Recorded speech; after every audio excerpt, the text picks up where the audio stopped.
आपण पाहता Sillod express news. गाव तालुक्यात सध्या डिझेलचा मोठ्या प्रमाणावर तुटवडा निर्माण झाला असून याचा थेट परिणाम खरीप हंगामातील शेती मशागतीच्या कामांवर।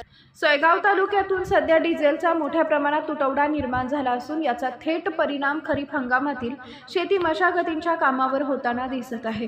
प्रतिनिधी शेरू शेख।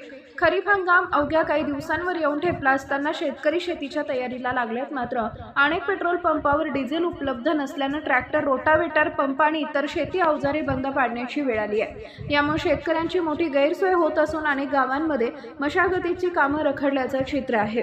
सोयगाव तालुक्यातील विविध पेट्रोल पंपावर शेतकरी तासनतास रांगा लावत असल्याचं दिसून येत आहे। काही ठिकाणी तर डिझेल उपलब्ध नाही असं फलक लावण्यात आले असून नागरिकांमध्ये चिंतेचं वातावरण निर्माण झालंय।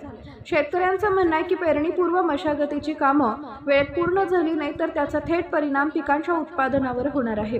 आधीच अवकाळी पाऊस, खत, बियाण्यांचे वाढते दर आणि आर्थिक संकट यामुळे शेतकरी अडचणीत सापडला असताना आता डिझेल टंचाईमुळे त्यांची चिंता आणखी वाढली आहे। दरम्यान प्रशासनानं तातडीनं लक्ष घालून तालुक्यात पुरेशा प्रमाणात डिझेल उपलब्ध करून द्यावे अशी मागणी केली आहे। तसेच पेट्रोल पंपावरील पुरवठा सुरळीत करण्यासाठी संबंधित अधिकाऱ्यांनी त्वरित उपाययोजना कराव्यात अशी मागणी नागरिकांनी केली आहे।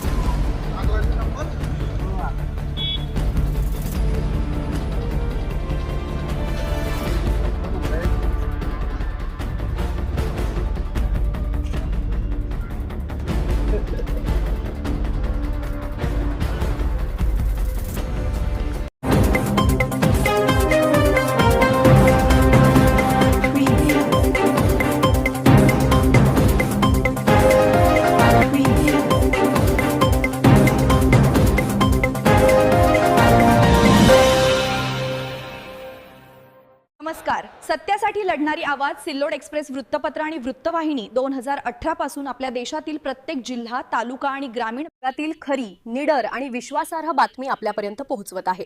पण एक मनापासूनचा प्रश्न आहे, जेव्हा आम्ही तुमच्यासाठी सत्य मांडतो तुम्ही आमच्यासाठी एक छोटासा पाठिंबा देऊ शकत नाही का? एक लाईक, एक सबस्क्राइब, यासाठी तुम्हाला एकही रुपया खर्च करावा लागत नाही, पण तुमचा हा छोटासा सपोर्ट आम्हाला आणखी ताकद, प्रेरणा आणि हिंमत देतो। जर तुम्हाला खऱ्या बातम्यांना साथ द्यायची असेल तर आत्ताच सिल्लोड एक्सप्रेस चॅनलला सबस्क्राइब करा, लाईक करा आणि शेअर करा। हा विश्वास आमची ताकद।